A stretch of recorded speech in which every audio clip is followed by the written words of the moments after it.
तो आज के सेशन में मेनली बताने वाले हैं कि कौन सी चीज़ों पे आपको फोकस करना है, क्योंकि प्रोजेक्टाइल मोशन में बस 3 चीज़ आपको समझना है।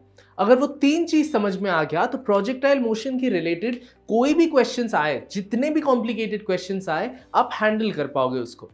वो एक बार देखते हैं इक्वेशन ऑफ ट्रेजेक्ट्री को, और इक्वेशन ऑफ ट्रेजेक्ट्री देखने के बाद को लगता है ये कॉम्प्लिकेटेड इक्वेशन है, ज्यादा यूज नहीं होता है ये, इसीलिए वो छोड़ देते हैं। दूसरा है स्टैंडर्ड फॉर्मूलाज को याद कर लो। What is the evolution of kinematic variables in each axis, मतलब वाई एक्सिस एक्स एक्सिस में तुम्हारे वेलोसिटी, एक्सीलरेशन, पोजीशन कैसे चेंज हो रहे हैं ओवर टाइम। लेकिन ये 3 स्टैंडर्ड रिलेशंस है, which means they apply only to the standard projectile motion. Hello students, स्वागत है आप सबका इन्फिनिटी लर्न जेई चैनल पे। मैं हूं अनिरुद्ध, आपका फिजिक्स फैकल्टी यहाँ पे। और आज का जो वीडियो होने वाला है वो थोड़ा अलग होने वाला है। हम लोग प्रोजेक्टाइल मोशन को लेके ओवरऑल हर एक चीज को नुएंसेस में नहीं करेंगे, क्वेश्चन सॉल्व नहीं करेंगे। इस वीडियो का पर्पस ये है कि काफी स्टूडेंट्स ये नहीं समझ पाते, उनको लगता है कि प्रोजेक्टाइल मोशन बहुत बड़ा सेगमेंट है, उससे डर जाते हैं स्टूडेंट्स। तो आज के सेशन में मेनली बताने वाले हैं कि कौन सी चीजों पे आपको फोकस करना है, क्योंकि प्रोजेक्टाइल मोशन में बस 3 चीज आपको समझना है। अगर वो 3 चीज समझ में आ गया तो प्रोजेक्टाइल मोशन की रिलेटेड कोई भी क्वेश्चंस आए, जितने भी कॉम्प्लिकेटेड क्वेश्चंस आए, आप हैंडल कर पाओगे उसको। तो वो 3 कॉन्सेप्ट्स क्या है जिसको आपको पता होना चाहिए। सबसे पहला है इक्वेशन ऑफ ट्रेजेक्ट्री। ये सबसे इंपॉर्टेंट है, मैं इसलिए बता रहा हूं क्योंकि स्टूडेंट्स इसको सबसे पहले छोड़ देते हैं। वो एक बार देखते हैं इक्वेशन ऑफ ट्रेजेक्ट्री को, और इक्वेशन ऑफ ट्रेजेक्ट्री देखने के बाद को लगता है ये कॉम्प्लिकेटेड इक्वेशन है, ज्यादा यूज नहीं होता है ये, इसीलिए वो छोड़ देते हैं। लेकिन वहीं पे बहुत बड़ी गलती है, क्योंकि इक्वेशन ऑफ ट्रेजेक्ट्री रिलेटेड जो क्वेश्चंस आएगा, अगर 1-2 क्वेश्चंस आ गया, जो कि आता है जेईई मेंस में, तब अगर इक्वेशन ऑफ ट्रेजेक्ट्री नहीं पता है तो बाकी मेथड से वो क्वेश्चन सॉल्व करने में बहुत टाइम वेस्ट होने वाला है। तो इसीलिए इक्वेशन ऑफ ट्रेजेक्ट्री बहुत इंपॉर्टेंट है। हम दिखाएंगे इक्वेशन ऑफ ट्रेजेक्ट्री क्या है। दूसरा है स्टैंडर्ड फॉर्मूलाज को याद कर लो। स्टैंडर्ड फॉर्मूलाज को याद कर लो, फिर से पर्पस वही है। स्टैंडर्ड फॉर्मूला मतलब मैक्सिमम हाइट का, रेंज का, टाइम ऑफ फ्लाइट का। इन फॉर्मूलाज को याद कर लो, इसलिए बता रहा हूं क्योंकि नहीं तो फिर से डिराइव करने में तुमको काफी टाइम वेस्ट हो जाएगा। जेईई में डिराइवेबल है, इजी है डेरिवेशंस, लेकिन टाइम बर्बाद होगा। और क्योंकि ये फॉर्मूलाज इतने स्टैंडर्ड होते हैं, इसीलिए काफी बार तुम प्रैक्टिस करोगे सिमिलर क्वेश्चंस, तो वो तुम्हारे बन जाएंगे। थर्ड चीज जो तुम्हें समझना है, ये है सारे वेरिएशंस के लिए स्टैंडर्ड फॉर्मूला और इक्वेशन ऑफ ट्रेजेक्ट्री। बेसिक जो प्रोजेक्टाइल मोशन है, जो सेम लेवल से उठ के सेम लेवल पे गिरता है, वो ये 2 सॉर्ट कर देंगे। लेकिन अगर कोई भी वेरिएशन आता है, जैसे suppose projection from a height हो गया या हॉराइजॉन्टल प्रोजेक्शन हो गया, तो वहां पे तुम्हें समझना पड़ेगा what is the evolution of kinematic variables in each axis. मतलब वाई एक्सिस एक्स एक्सिस में तुम्हारे वेलोसिटी, एक्सीलरेशन, पोजीशन कैसे चेंज हो रहे हैं ओवर टाइम, तब जाके तुम कोई भी वेरिएशन को हैंडल कर पाओगे। तो जस्ट एक क्विक ओवरव्यू करते हैं इन 3 चीजों का। तो सबसे पहले है तुम्हारा इक्वेशन ऑफ ट्रेजेक्ट्री। तो इक्वेशन ऑफ ट्रेजेक्ट्री एक्चुअली तुम्हें क्या बताता है? वो बताता है उस पाथ को, it is a y versus x equation. मतलब अगर तुम्हारा इधर वाई एक्सिस है और इधर एक्स एक्सिस है, तो किसी भी मोमेंट पे तुम्हारे एक्स वैल्यू पे वाई का वैल्यू निकल पाएगा।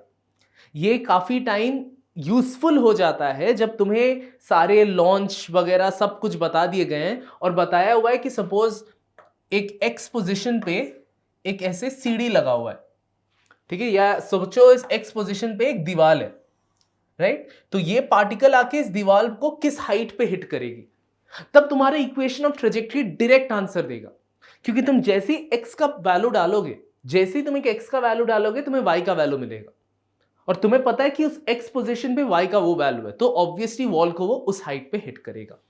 ऐसे टाइप्स के क्वेश्चंस के लिए इक्वेशन ऑफ ट्रेजेक्ट्री बहुत इंपॉर्टेंट हो जाता है। और मेरे को पता है ये वाला देख के लगता है कॉम्प्लिकेटेड है, लेकिन इसको याद करने का बेस्ट है कि 4-5 बार ना जस्ट इसको बोलो।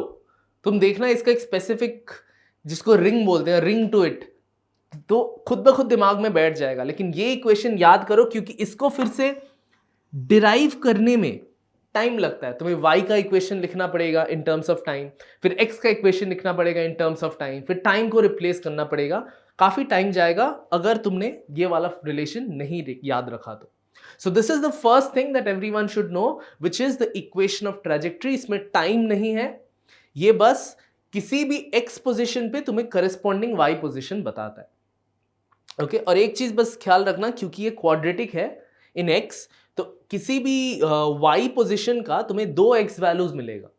जैसे अगर x डालोगे तो x के लिए एक ही y मिलेगा, लेकिन अगर कोई y वैल्यू डालोगे तो उसके लिए 2 पोजीशंस पे x मिलेगा। वो तुम फिगर आउट कर पाओगे देख के, वो तुम देख के फिगर आउट कर पाओगे। ठीक है, एक इंपॉर्टेंट पॉइंट मैं बता देता हूं इसका, कि जो 2 x के वैल्यूज मिलेंगे ना, वो सेंट्रल पॉइंट के सिमेट्रिक होंगे, तो उसमें भी अक्सर फायदा मिल सकता है। ऑलराइट, नेक्स्ट चीज, ये तो इक्वेशन ऑफ पैराबोला है, ये तो तुम लोग जानते ही हो, मैथ्स में मोस्ट प्रोबेबली किए हो।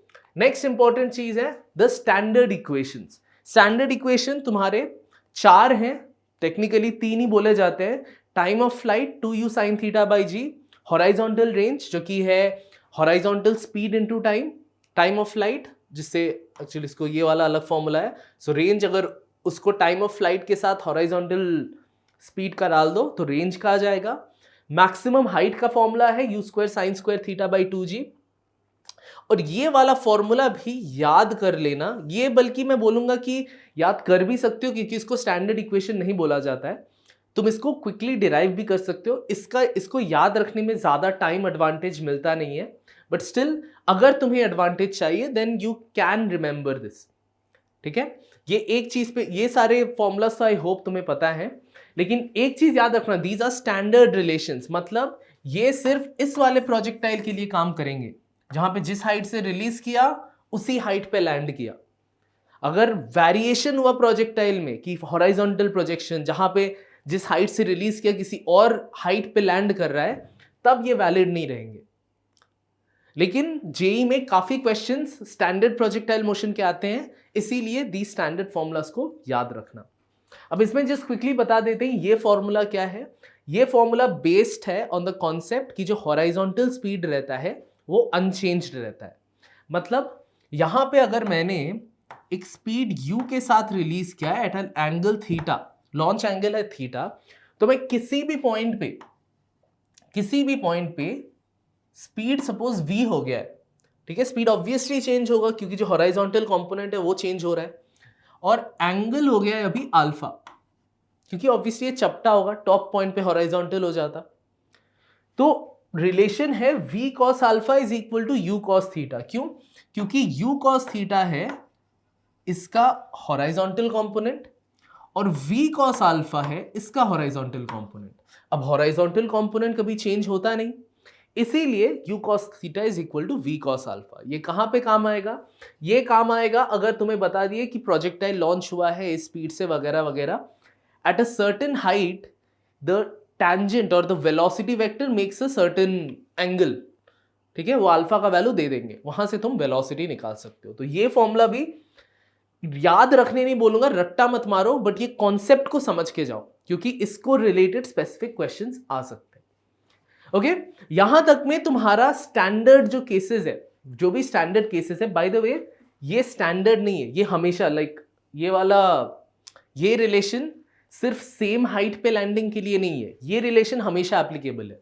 हॉराइजॉन्टल प्रोजेक्शन पकड़ लो, ऊपर की तरफ छोड़े नीचे गिरे उसमें भी पकड़ लो, हर जगह पे ये रिलेशन वैलिड है। लेकिन ये 3 स्टैंडर्ड रिलेशंस है which means they apply only to the standard projectile motion.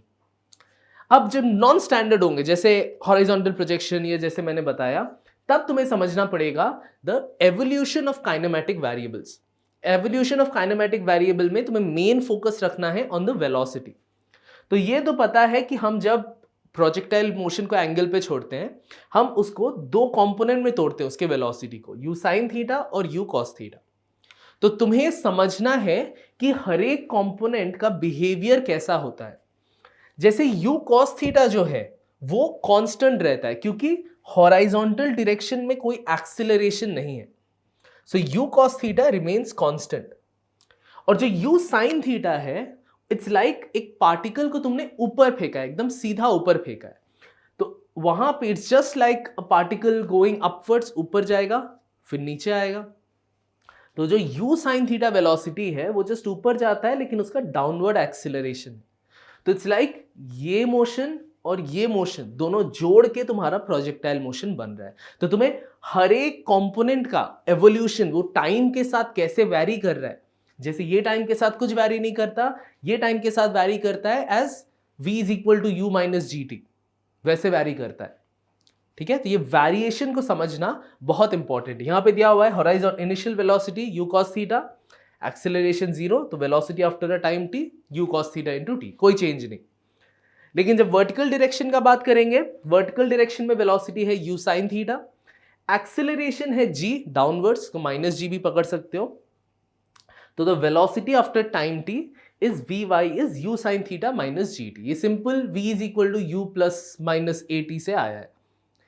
Okay, एक बार ये एवोल्यूशन समझ लो तो तुम, जैसे सपोज हॉराइजॉन्टल प्रोजेक्शन है, हॉराइजॉन्टल प्रोजेक्शन में तुम्हें फॉर्मूलाज को रट्टा मारना नहीं पड़ेगा। अगर बहुत कॉमनली आता है हॉराइजॉन्टल तो कर सकते हो, लेकिन बहुत ज्यादा टाइम एडवांटेज नहीं मिलेगा, क्योंकि अगर तुम्हें एवोल्यूशन ऑफ काइनेमैटिक वेरिएबल्स पता है तो इसको तुम चुटकी बजाते हुए सॉल्व कर पाओगे।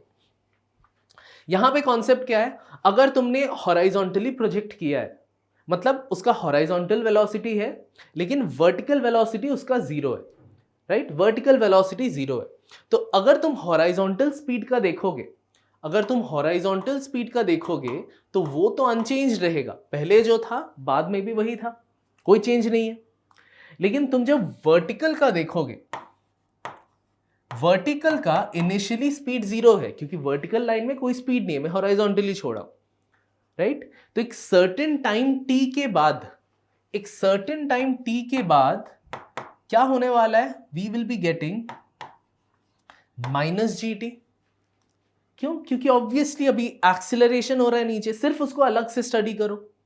एक बार तुमने ये निकाल लिए, एक बार तुमने ये चीजें निकाल ली, तो उसके बेसिस पे तुम देखना, मैं यहां पे पूरा इन डिटेल पे सॉल्व भी नहीं कर रहा हूं चीज को, यहां पे दिया हुआ है कैसे हाइट के बेसिस पे तुम निकाल सकते हो, कितना हाइट गिरने वाला है उसके बेसिस पे तुम फाइनल वेलोसिटी, वर्टिकल वेलोसिटी निकाल सकते हो। वहां से time of flight, horizontal range भी आ जाएगा।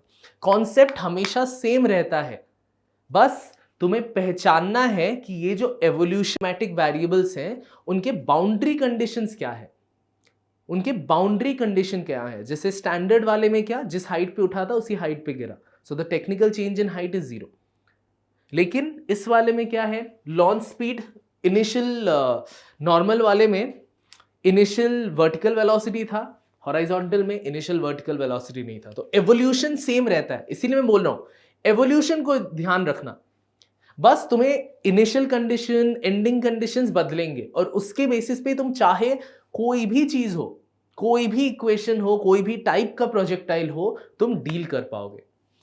एक और एग्जाम्पल को झट से देख लेते हैं कि सपोज एक टाइप का क्वेश्चन है कि एक सर्टेन हाइट से एंगल पे एट अ सर्टेन डेप्थ पे दिया हुआ है, ठीक है।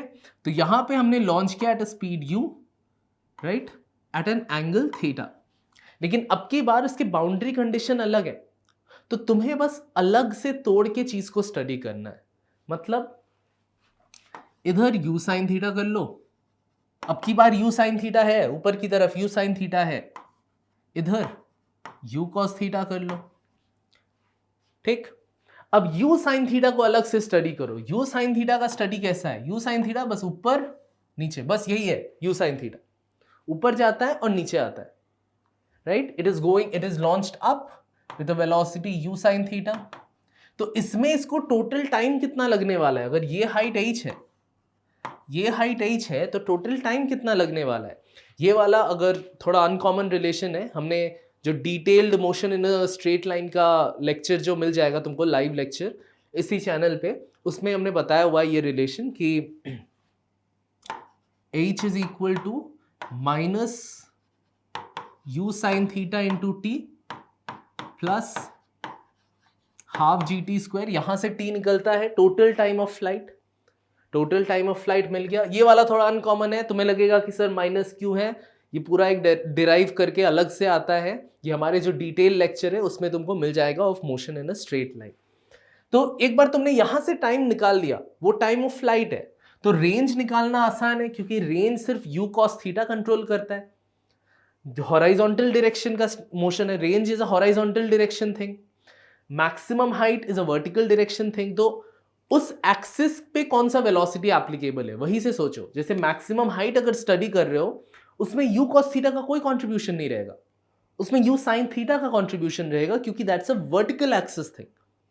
लेकिन जब रेंज का बात कर रहे हो, range is a horizontal axis thing, वहां पे वर्टिकल एक्सिस का वेलोसिटी घंटा करेगा, u cos थीटा करेगा वहां पे। तो अगर मैं रेंज निकाल रहा हूं, range would just be this u cos theta into this time, जो टाइम यहां से निकलेगा, टाइम निकाल के यहां पे डालो, you will be able to solve and get the answer. तो यही है, तुम्हें रेंज पूछा जाए, मैक्सिमम हाइट पूछा जाए, टाइम ऑफ फ्लाइट पूछा जाए, तुम्हें हर काइनेमेटिक वेरिएबल का जो स्पेशली वेलोसिटीज है उसका एवोल्यूशन समझना पड़ेगा। याद रखना, फिर से बता रहा हूं, मैक्सिमम हाइट, हाइट रिलेटेड चीजें और टाइम ऑफ फ्लाइट रिलेटेड चीजें वर्टिकल एक्सिस पे डिपेंड करती हैं, इसीलिए they will be controlled by u sin theta. लेकिन हॉराइजॉन्टल कंपोनेंट की जो चीजें हैं जैसे range, that will be controlled by the evolution और द चेंज, और if it stage constant the horizontal kinematic variables. तो इस लॉजिक से सोचना हमेशा, ये सिर्फ प्रोजेक्टाइल मोशन के लिए एप्लीकेबल नहीं है, ये ऑलमोस्ट हर 2D मोशन के लिए एप्लीकेबल है, जहां पे तुम्हें उस 2D मोशन को 2 1D मोशन में तोड़ना है और हर एक का काइनेमेटिक वेरिएबल का एवोल्यूशन अलग से फोकस करो, अलग से स्टडी करो। ये पहले लगता है कि ज्यादा कॉम्प्लिकेट हो रहा है, लेकिन मैं बता रहा हूं, एक बार तुमने उसको तोड़ के समझ लिया ना कैसे एवोल्यूशन हो रहा है, कोई भी क्वेश्चन दे दे, इवन जेई एडवांस लेवल का क्वेश्चन दे दे, तुमसे वो बन जाएगा, एक बार तुमने एवोल्यूशन इन एवरी एक्सिस अलग से समझ लिया तो। ठीक है, तो यहीं पे सेशन को एंड करते हैं हम लोग। प्रोजेक्टाइल मोशन बहुत कॉम्प्लिकेटेड नहीं है, मैं फिर से बता रहा हूं, ये जो complicated relation evolution of kinematic variable, ये भी बहुत कॉम्प्लिकेटेड नहीं आएगा up to a JEE Mains level. JEE Mains में यूजुअली स्टैंडर्ड रिलेशन को लेके आएंगे, या फिर जो मैंने पहले रिलेशंस कराए उनमें से रिलेटेड आएंगे। लेकिन एवोल्यूशन ऑफ काइनेमेटिक वेरिएबल्स को अच्छी तरह से तुम्हें समझना पड़ेगा टू हैंडल एनी क्वेश्चन जो जेई एडवांस लेवल पे आए। ठीक है, तो वहां पे वो वाला पार्ट ज्यादा इंपॉर्टेंट हो जाता है। ये प्रोजेक्टाइल मोशन का हमारा पूरा डिटेल्ड लेक्चर है, एक ओवर 1 घंटा 1.5 घंटे का एक लेक्चर है, तो उसमें प्रैक्टिस क्वेश्चंस और भी ये सारे कॉन्सेप्ट्स इन डिटेल समझाए हुए हैं। मेरा इस वीडियो में पर्पस नहीं था कि इसको इन डिटेल समझाने का, जस्ट क्या क्या इंपॉर्टेंट है और किस चीज़ पे तुम्हें ध्यान देना है, तो इन चीज़ों पे ध्यान रखना जैसा मैंने बताया, और कुछ क्वेश्चंस प्रैक्टिस कर लो। डिटेल लेक्चर देखना है तो उसको भी देख लो और तुम्हारा प्रोजेक्टाइल मोशन स्ट्रांग हो जाएगा। मिलते हैं अगले वीडियो में।